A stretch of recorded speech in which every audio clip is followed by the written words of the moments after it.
Hello, അസ്സലാമു അലൈക്കും. പിന്നെ കുറേ ആൾക്കാർ എന്നോട് ചോദിച്ചിരുന്നു, നിങ്ങൾക്ക് എങ്ങനെയാണ് വീട്ടുകാരെ സപ്പോർട്ട് ഉണ്ടായിരുന്നോ? പിന്നെ നിങ്ങൾ ഇതിൻ്റെ മുന്നേ എന്തൊക്കെയാണ് ഷോപ്പ് തുടങ്ങുന്നതിൻ്റെ മുന്നേ എന്തൊക്കെയാണ് ചെയ്തതെന്നൊക്കെ ചോദിച്ചിരുന്നു.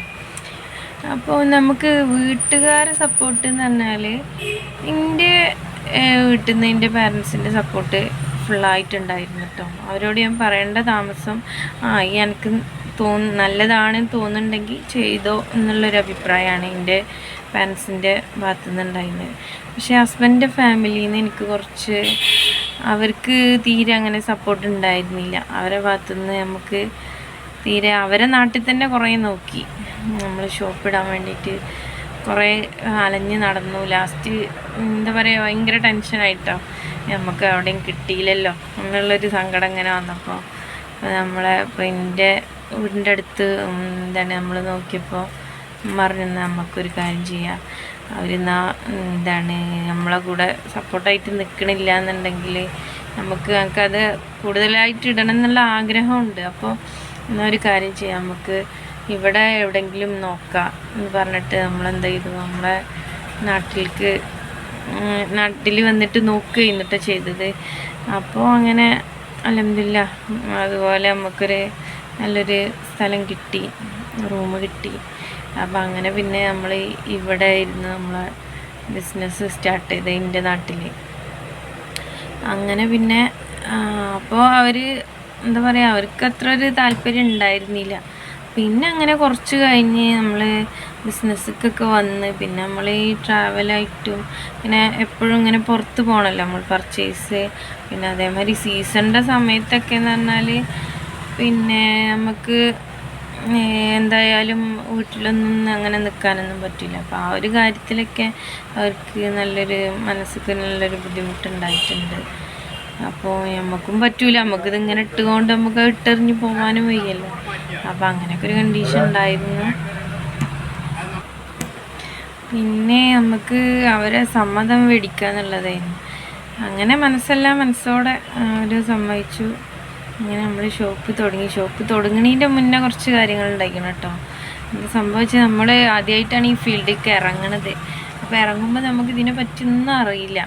നമ്മളെ ഫാമിലിയിൽ ആരുമില്ല ബിസിനസ് ഉണ്ട്, വാടക സ്റ്റോർ അങ്ങനെയൊക്കെ ആയിട്ടുണ്ട്. പക്ഷേ ഈ ഒരു ടെക്സ്റ്റൈൽ ഫീൽഡിൽ പിന്നെ അങ്ങനെയൊന്നും ആരുമില്ല. അപ്പോൾ ആരോട് ചോദിക്കണം, എങ്ങനെ ചെയ്യണം ഒന്നൊന്നുള്ള വലിയ നല്ല അറിവൊന്നും ഉണ്ടായിരുന്നില്ല. അപ്പോൾ ഞാൻ എന്ത് ചെയ്തതെന്ന് വെച്ചാൽ മെയിനായിട്ട് യൂട്യൂബ് തന്നെ ഉണ്ടായിരുന്നത് കേട്ടോ. അപ്പോൾ യൂട്യൂബിൽ കുറേ തപ്പി, നമ്മൾ ബിസിനസ് ചെയ്യണതിൻ്റെ മുന്നേ എന്ത് ചെയ്യണം, പിന്നെ ബിസിനസ് തുടങ്ങുമ്പോൾ എന്തെല്ലാം കാര്യങ്ങൾ ശ്രദ്ധിക്കണം, പിന്നെ എത്ര ക്യാപിറ്റൽ നമ്മളെ കയ്യിലുള്ള എത്ര ക്യാഷ് നമ്മൾ ഇറക്കണം, പിന്നെ അതിൽ എന്തെങ്കിലും ലോസ് അങ്ങനത്തെ കാര്യങ്ങളൊക്കെ വരാൻ സാധ്യത ഉണ്ട്. അപ്പോൾ നമ്മൾ എന്തെല്ലാം ചെയ്യണം ആ കാര്യങ്ങളൊക്കെ. പിന്നെ ഒരു 1.5-2 മാസത്തോളം എന്താ പറയുക, നമുക്ക് ചെറിയ കുട്ടിയാണല്ലോ, ഒരു 1.5 വയസ്സായ കുട്ടിയാണ്. അപ്പോൾ പകലൊന്നും എനിക്ക് സമയം കിട്ടൂല ഇതൊന്നും നോക്കാനൊന്നും. അങ്ങനെ രാത്രി കുട്ടീനെ ഉറക്കിയതിൻ്റെ ശേഷം ഇരുന്ന് ഇതന്നെ സെർച്ച് ചെയ്യും, എന്ത് ചെയ്യണം ഇതെന്നുള്ളത്. ഇങ്ങനെ വീഡിയോ ഇങ്ങനെ കാണും. പിന്നെ നമുക്ക് എവിടെ നിന്നെല്ലാം പർച്ചേസ് ചെയ്യാം, പിന്നെ നമുക്ക് എങ്ങനെയൊക്കെ ഇതിന് പ്രൈസ് ഇടാം, ഇങ്ങനത്തെ കാര്യങ്ങളൊക്കെ ബിസിനസ് ഫുൾ മൈൻഡിൽ ബിസിനസ് തന്നെ. അപ്പോൾ അതിനെക്കുറിച്ചുള്ള കാര്യങ്ങളൊക്കെ ഇങ്ങനെ പഠിച്ചുകൊണ്ടിരിക്കുക. അപ്പോൾ ഹസ്ബൻഡ് പറയും, എന്താണ് ഉറക്കം ഒഴിച്ചിട്ടൊക്കെ ഇങ്ങനെ ഇരുന്ന് ഇങ്ങനെ നോക്കിക്കൊണ്ടിരിക്കണം. അപ്പോൾ നമ്മൾ പൈസ ഇതിലേക്ക് ഇറക്കുമ്പോൾ നമുക്കത് പോയാൽ പിന്നെ വേറെ ആരുമില്ലല്ലോ തരാൻ. അപ്പോൾ പിന്നെ അതിനെക്കുറിച്ച് നന്നായിട്ട് അറിയണ്ടേ. അപ്പോൾ അങ്ങനെ നല്ലോണം പഠിച്ചിട്ടാണ് കേട്ടോ നമ്മൾ ഇതിലേക്ക് ഇറങ്ങിയിട്ടുള്ളത്. നമ്മൾ ഒരാളത് കണ്ടിട്ട് നമ്മൾ ഇറങ്ങുക എന്ന് പറയുമ്പോൾ അത് നമ്മൾ ഏറ്റവും വലിയ പൊട്ടത്തരാണ്. കാരണം എന്താ വെച്ചാൽ അവർക്ക് ക്ലിക്കായി എന്ന് കരുതിയിട്ട് നമുക്ക് ക്ലിക്ക് ആവണമെന്നില്ല. അപ്പോൾ അങ്ങനെയൊക്കെയുള്ള സാഹചര്യത്തിൽ നമുക്ക് ചെയ്യാൻ പറ്റുന്നതെന്ന് പറഞ്ഞാൽ നമ്മൾ മാക്സിമം അറിവുണ്ടാക്കുക, അതിനെക്കുറിച്ച് നമ്മൾ പഠിക്കുക, പിന്നെ ഓരോ സാഹചര്യങ്ങൾ വരുമ്പോൾ എങ്ങനെ കൈകാര്യം ചെയ്യണം എന്നുള്ള കാര്യങ്ങളൊക്കെ നമ്മൾ എന്താ പറയുക അറിഞ്ഞിരിക്കണം. അറിഞ്ഞാൽ മാത്രമാണ്. അല്ലാന്നുണ്ടെങ്കിൽ ചില പ്രതിസന്ധികൾ വരുന്ന സമയത്ത് നമുക്ക് പകച്ച് നിൽക്കേണ്ടി വരും. അപ്പോൾ എന്ന് പറഞ്ഞാൽ എന്ത് ചെയ്യണം? അപ്പം എന്ന് പറഞ്ഞാൽ ഒരു എന്താ പറയുക, ഒരു സംഭവത്തിലേക്ക് നമ്മൾ ഇറങ്ങി അതൊരു ഏകദേശം ഒരു എന്തെങ്കിലും ഒരു എന്താ പറയുക ഇതിലൊക്കെ റണ്ണിങ്ങിലായി, പിന്നെ അവിടെ എന്തെങ്കിലും ഇഷ്യൂ വന്നാൽ നമുക്ക് അപ്പോഴത്തിന് വേറൊരു സൊല്യൂഷൻ കണ്ടുപിടിക്കല്ലാതെ ഓട്ടോമാറ്റിക്കായിട്ട് വരും നമ്മളെന്ത് ചെയ്യണം എന്നുള്ളത്. അപ്പോൾ അങ്ങനെ എന്താ പറയുക, ആദ്യത്തെ ഒരു വർഷം എന്ന് പറഞ്ഞാൽ ഭയങ്കര പ്രതിസന്ധി ഉണ്ടായിരുന്നു. പിന്നെ നമ്മൾ പ്രതിസന്ധി ഉള്ള സമയത്ത് നമ്മൾ ഇത്ര ബുദ്ധിമുട്ടാണ് അങ്ങനെ എങ്ങനെയെന്ന് പറയുമ്പോൾ എല്ലാവരും ചോദിക്കുന്ന ഒരു കാര്യമുണ്ട്, എന്തിനാണ് വെറുതെ വേണ്ടാത്ത പണിക്ക് പോയതെന്ന്. അത് ഒരുപാട് ആൾക്കാർ നമ്മളോട് ചോദിക്കും. പക്ഷെ നമ്മൾ ആരോടും പറയാൻ പോകരുത്. പോയിട്ടുണ്ടെങ്കിൽ അതാണ് നമുക്ക് നമ്മളോട് എല്ലാവരും ചോദിക്കണം, എന്താണ് നിങ്ങൾക്ക് പറ്റാത്ത പണിക്ക് എന്തിനാ പോയത് എന്നാണ് ചോദിക്കുന്നത്. പിന്നെ നമ്മൾ എവിടെയെങ്കിലും ക്ലിക്കായി എവിടെയെങ്കിലുമൊക്കെ എത്തിയാലാണ് നമുക്ക് സപ്പോർട്ടായിട്ട് നമ്മളെ പിന്നിൽ ആൾക്കാരുണ്ടാവുള്ളൂ. അതൊരു സത്യമാണ്. പിന്നെ ഒരുപാട് സ്ത്രീകൾ നല്ല എന്താ പറയുക, നല്ല വിദ്യാഭ്യാസം എല്ലാം ഉണ്ടായിട്ടും വീട്ടിലിരിക്കണ കാണുമ്പോൾ ഭയങ്കര സങ്കടമുണ്ട്. അപ്പോൾ എൻ്റെ ഒരു ആപ്പാൻ്റെ മകളുണ്ട്, ഇളാപ്പാടെ. അപ്പോൾ അവൾ ഡിപ്ലോമ ഇലക്ട്രോണിക്സ് ഒക്കെ കഴിഞ്ഞിരിക്കണം. അപ്പം ഞാൻ ചോദിച്ചു, എന്താണ് വർക്കൊക്കെ ശരിയായില്ലേന്ന് ചോദിച്ചു. അപ്പോൾ ജോലിയൊക്കെ ശരിയായില്ലേ ചോദിച്ചപ്പോൾ അവൾ പറഞ്ഞു, നമുക്ക് ആരെങ്കിലും ജോലി തരണ്ടേ, അപ്പോഴല്ലേ നമുക്ക് ജോലി ചെയ്യാൻ പറ്റുള്ളൂ എന്നുള്ളത് പറഞ്ഞപ്പോൾ ഞാൻ അന്തം വിട്ട് നിന്നിട്ടോ. സംഭവം എന്താ വെച്ചാൽ ഓള് അതിനെക്കുറിച്ച് ഞാൻ ചിന്തിച്ചിട്ടില്ല. നമുക്കാരെയും ജോലി തരണ്ട, എന്നാലല്ലേ ജോലി ഉണ്ടാവുള്ളൂ. പക്ഷെ നമ്മൾ അതിൻ്റെ മുന്നേ നമ്മൾ ആ ഒരു ജോലി ചെയ്യണതിനെ കുറിച്ച് നമ്മൾ ചിന്തിച്ചിട്ടില്ല. പക്ഷെ നമ്മൾ ഈ ഒരു ഫീൽഡിലേക്ക് വന്നപ്പോൾ നമ്മൾ ജോലി കൊടുക്കുക എന്നുള്ളൊരു ഉദ്ദേശമാണ് നമുക്ക് ആദ്യം മനസ്സിലുണ്ടായിരുന്നത്. അപ്പോൾ ആ ഒരു ഇതിൽ എനിക്ക് മനസ്സിലായി, എത്ര നമ്മൾ പഠിച്ച് എവിടെ എത്തിയിട്ടും കാര്യമില്ല. നമുക്ക് അതിന് ഏതൊരു അറിവ് നേടുകയാണെന്നുണ്ടെങ്കിലും അതിന് നമുക്ക് ഓരോ അനുഭവങ്ങൾ വരുന്ന സമയത്ത് നമ്മൾ അതിലൊക്കെ ഓരോ പാഠങ്ങൾ ഉണ്ടായിരിക്കും. അത് നമ്മൾ ഉൾക്കൊള്ളുക, മനസ്സിലാക്കുക. അപ്പോൾ അതൊക്കെ ചെയ്യുമ്പോഴേ നമുക്ക് ഓട്ടോമാറ്റിക്കായിട്ട് നമുക്ക് സ്വയം ചെയ്യണം എന്നുള്ളൊരു കാര്യങ്ങൾ നമ്മളെ മൈൻഡിലേക്ക് വരും എന്നാണ് എനിക്ക് മനസ്സിലായൊരു കാര്യം. പിന്നെ എന്താ പറയുക, പിന്നെ ഒരുപാട് സ്ത്രീകൾ എന്താ പറയുക, ഒന്നും ചെയ്യാൻ കഴിയാതെ പുറത്തേക്ക് ഇപ്പോൾ എന്നോട് ചോദിക്കും, എന്തിനാണ് എനിക്ക് വീട്ടിലൊരു ഭാഗത്ത് ഇരുന്നാൽ പോരെ. ഇവരൊക്കെ എന്ന് പറഞ്ഞാൽ നമ്മളെ കുടുംബത്തിൽ സ്ത്രീകൾ ജോലിക്ക് പോകുന്നുണ്ടോ, അല്ലെങ്കിൽ ഇങ്ങനത്തെ ബിസിനസ് ചെയ്യുന്നുണ്ടോ, എന്തിനാണ് ഈ ഇത്ര കഷ്ടപ്പെട്ടിട്ട് ഇങ്ങനെ ഇറങ്ങി തിരിക്കണത് എന്നുള്ള ചോദ്യങ്ങളൊക്കെ എനിക്ക് വന്നിട്ടുണ്ട് കേട്ടോ. അപ്പോൾ ആ സമയത്തൊക്കെ ഞാൻ പറഞ്ഞത് എന്താണ്, നമ്മൾ സ്വന്തമായിട്ട് നമ്മൾ അധ്വാനിച്ച് നമുക്ക് കിട്ടുമ്പോൾ നമ്മളൊരാളോട് ചോദിക്കാൻ പോവാതെ നമ്മളെ എന്താ പറയുക, നമുക്കൊരു ഫിനാൻഷ്യൽ ഫ്രീഡം ഉണ്ടാവുക എന്ന് പറഞ്ഞാൽ നമുക്ക് ഒരുപാട് ആഗ്രഹങ്ങളുണ്ടാവും. അതൊക്കെ എന്ന് പറഞ്ഞാൽ ഒരാളോട് ഇങ്ങനെ ഹസ്ബൻഡിനോടായാലും വീട്ടുകാരോടായാലും ഒക്കെ ഇങ്ങനെ ചോദിക്കും, അത് വേണം ഇത് വേണം എന്നൊക്കെ പറയുമ്പോൾ ഇനിയിപ്പോൾ അടുത്തത് വേണം. അവർക്ക് തന്നെ ഓരോ ചിലവുകളാണ്. അപ്പോൾ അതിൻ്റെ കൂടെ അത് വേണോ ഇത് വേണോ എന്നൊക്കെ പറയുമ്പോഴും പിന്നെ അതൊക്കെ ഒരു ബുദ്ധിമുട്ടല്ലേ. അതെനിക്ക് ചോദിക്കണ കാര്യത്തിൽ ഭയങ്കര ഒരു മനസ്സൊക്കെ ഒരു വിഷമാട്ടോ. എന്തിനാ അവരെ ബുദ്ധിമുട്ടിക്കണമെന്നുള്ളൊരു മൈൻഡാണ്. അപ്പം നമ്മൾ തന്നെ ഈ ഒരു പഠനം കഴിഞ്ഞൊരു 1-2 വർഷം മാത്രമാണ് ഞാൻ വീട്ടിലിരുന്നിട്ടുള്ളൂ.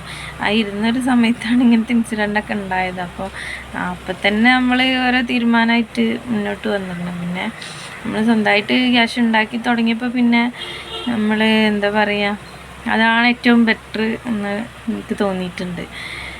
പിന്നെ നമ്മൾ ഒരുപാട് ആഗ്രഹങ്ങളുണ്ടാവും. ഒരുപാട് ആൾക്കാർക്ക് എന്ന് പറഞ്ഞാൽ ഒരുപാട് യാത്ര ചെയ്യാനൊക്കെ ഇഷ്ടമുണ്ടായിട്ട് ആരും കൊണ്ടുപോകാനില്ലാതൊക്കെ വീട്ടിലിരിക്കുന്ന ഒരുപാട് ആൾക്കാരുണ്ട്, എനിക്കറിയാം. നമ്മൾ ചെറിയ കുട്ടികളാകുമ്പോൾ തന്നെ നമ്മളിപ്പോൾ ഞാനൊക്കെ എന്താ പറയുക, ഞാൻ വീട്ടിലത്തെ മൂത്ത കുട്ടിയാണ്. അപ്പോൾ ബാക്കിയുള്ളവരൊക്കെ എന്ന് പറയുമ്പോൾ എൻ്റെ താഴെയുള്ളവരാണ്. അപ്പോൾ നമ്മളൊക്കെ ആരെങ്കിലും ഇപ്പോൾ ഫാദർ ഗൾഫിലാണ്. അപ്പോൾ ആ സമയത്തൊന്നും നമ്മളെ ടൂറ് പോലും വിടില്ല. അപ്പം തന്നെ അപ്പോഴൊക്കെ നമുക്ക് ആഗ്രഹം അങ്ങനെ കൂടി വരിക, യാത്ര ചെയ്യണം എന്നുള്ള. അപ്പോൾ അതിൻ്റെ പിന്നാലൊക്കെ ഞാൻ പോയിട്ടുണ്ട് കേട്ടോ. അതൊക്കെ ഞാൻ പിന്നെ പറയാം. അപ്പോൾ എന്താണ് പറയുക, അങ്ങനെ എന്താ പറയുക, അങ്ങനെ ഒരുപാട് ആഗ്രഹങ്ങൾ വെച്ചിട്ട് നമ്മൾ ഒന്നും ചെയ്യാതിരുന്നാൽ അത് നമുക്ക് തന്നെയാണ് നഷ്ടം. നമ്മളെന്തെങ്കിലും ചെയ്ത് നമ്മളെന്തെങ്കിലും നേടിയിട്ടുണ്ടെങ്കിൽ ആ ഒരു മനസ്സിക്കുള്ളൊരു സന്തോഷം അത് ഒരു വേറെ തന്നെയാണ്, നമുക്ക് പറഞ്ഞറിയിക്കാൻ പറ്റില്ല. പിന്നെ ഒരുപാട് ആൾക്കാർ എന്താ പറയുക, നമ്മൾ പണി കൊടുത്താലാണ് അവർക്ക് പണി ഉണ്ടാവുള്ളൂ. അപ്പോൾ ഒന്നും ചെയ്യാൻ പറ്റാതെ ഇരിക്കണ ഒരുപാട് ആൾക്കാരുണ്ട്. അപ്പോൾ അവരൊക്കെ നമ്മളൊന്ന് സപ്പോർട്ട് ചെയ്ത് മുന്നോട്ട് കൊണ്ടുപോകുക എന്നുള്ളൊരു ഉദ്ദേശം കൂടെ ഉണ്ട് നമുക്ക്. അപ്പോൾ ഇപ്പം നമ്മൾ വർക്ക് കൊടുക്കുന്ന ഒരുപാട് ആൾക്കാരുണ്ട്. അപ്പോൾ നമ്മൾ തന്നെ കുട്ടീനായിട്ട് ഹോസ്പിറ്റലായ സമയത്തൊക്കെ എന്താ പറയുക, നമ്മളെ കുടുംബക്കാരെക്കാട്ടിലാണ് അവർ വിളിച്ചിട്ട് എന്തായി അവിടെ ഹോസ്പിറ്റലിൽ, ഏത് ഹോസ്പിറ്റലിലാണ് കാണിച്ചത്, എവിടെയാണ് അഡ്മിറ്റ് ആയിരിക്കുന്നത്, ഏത് ഡോക്ടറെയാണ് കാണിച്ചിരിക്കുന്നത്, ഇങ്ങനെ നല്ല ഡോക്ടേഴ്സ് ഉണ്ടായിരുന്നു, നമുക്ക് കാണിച്ചുകൂടായിരുന്നോ, പിന്നെ എന്താ കുട്ടീൻ്റെ പാട്, ഇങ്ങനെ വിളിച്ചിട്ട് ഇങ്ങനെ എന്താ പറയുക, ശരിക്കും പറഞ്ഞാൽ നമുക്ക് സങ്കടമായി പോകും. കാരണം എന്താ വെച്ചാൽ അവരിങ്ങനെ വിളിക്കന്നെ എന്തായി ഞങ്ങൾക്ക് എന്തായി, എന്താ പാട്, കുട്ടിക്ക് ഭേദമുണ്ടോ, അങ്ങനെ ചോദിച്ചുകൊണ്ട് ഇങ്ങനെ വിളിക്കും. അപ്പം എനിക്ക് സത്യം പറഞ്ഞാൽ സങ്കടമാവും കേട്ടോ. അങ്ങനെ ഹോസ്പിറ്റലിലാവുന്ന സമയത്ത് ഇവരൊക്കെ ഇങ്ങനെ വിളിച്ചിട്ട് ഇങ്ങനെ അന്വേഷിക്കുമ്പോൾ ശരിക്കും പറഞ്ഞാൽ കരച്ചിൽ വരും കേട്ടോ. നമ്മൾ കുടുംബക്കാരും കൂടെ അങ്ങനെ ഒന്ന് വിളിച്ച് അന്വേഷിക്കണമെന്നില്ലല്ലോ. ഇവർ എന്തൊരു സ്നേഹമാണ് എന്നൊക്കെ ഞാൻ വിചാരിക്കും. അപ്പോൾ ഓല് എന്നോട് പറഞ്ഞെന്താ വെച്ചാൽ, ഞാൻ പ്രൊഡക്ഷൻ ഇങ്ങനെ തുടങ്ങുന്നുണ്ട്, നിങ്ങളെ കൊണ്ടൊക്കെ സ്റ്റിച്ച് ചെയ്യാനൊക്കെ വയ്ക്കുമെന്ന് വെച്ചാൽ ഓല് എന്നോട് പറഞ്ഞൊരു കാര്യം എന്താ വെച്ചാൽ, ഈ ധൈര്യമായിട്ട് തുടങ്ങിക്കോളും, ഞങ്ങളെ കഴിവ് എങ്ങനെയാണ് അതിൻ്റെ പരമാവധി ഞങ്ങൾ പരിശ്രമിച്ചിട്ട് എൻ്റെ കൂടെ തന്നെ ഉണ്ടാവും, ഈ ഫ്രണ്ടിൽ നിന്നാൽ മതി, ഞങ്ങൾ ബാക്കിലുണ്ടാവും എന്നുള്ളൊരു ഭയങ്കര എന്താ പറയുക, നമുക്ക് ഒരു ആത്മവിശ്വാസം നൽകുമല്ലോ. ഒരു എന്താ പറയുക, നമ്മളെ ബാക്കിലൊരു പിൻബലം. അങ്ങനെ അവരെന്നോട് പറഞ്ഞു. അതേമാതിരി തന്നെയാണ് കേട്ടോ, നമ്മൾ അങ്ങനെ ചെയ്യാണ്ട് നിങ്ങൾ ചെയ്യുമെന്ന് വരുമ്പോഴത്തേനും അവരറിയാം കൊണ്ടുവന്നോളെന്ന് പറഞ്ഞിട്ട് അങ്ങനെ ഇവിടെ നമ്മളെ അടുത്തുള്ള ഒരുപാട് ആൾക്കാർക്ക്, 5-6 ആൾക്കാർക്ക് നമ്മൾ കൊടുക്കുന്നുണ്ട് സ്റ്റിച്ച് ചെയ്യാനൊക്കെ ആയിട്ട്. അപ്പോൾ അതിൻ്റെ ക്വാണ്ടിറ്റി ഇങ്ങനെ ആളുകളുടെ എണ്ണം ഇങ്ങനെ കൂട്ടിക്കൊണ്ടുവരണം എന്ന് എൻ്റെ അതിയായൊരാഗ്രഹമാണ്. ഇൻഷാ അല്ലാഹ് സാധിക്കും എന്ന് വിചാരിക്കണേ. പിന്നെ എന്താ പറയുക, നിങ്ങൾക്ക് എന്തെങ്കിലും സംശയം ഉണ്ടെങ്കിൽ എന്നോട് ചോദിക്കട്ടോ, എനിക്കറിയാവുന്ന കാര്യങ്ങളൊക്കെ ഞാൻ പറഞ്ഞു തരും. പിന്നെ ഇൻഷാ അല്ലാഹ്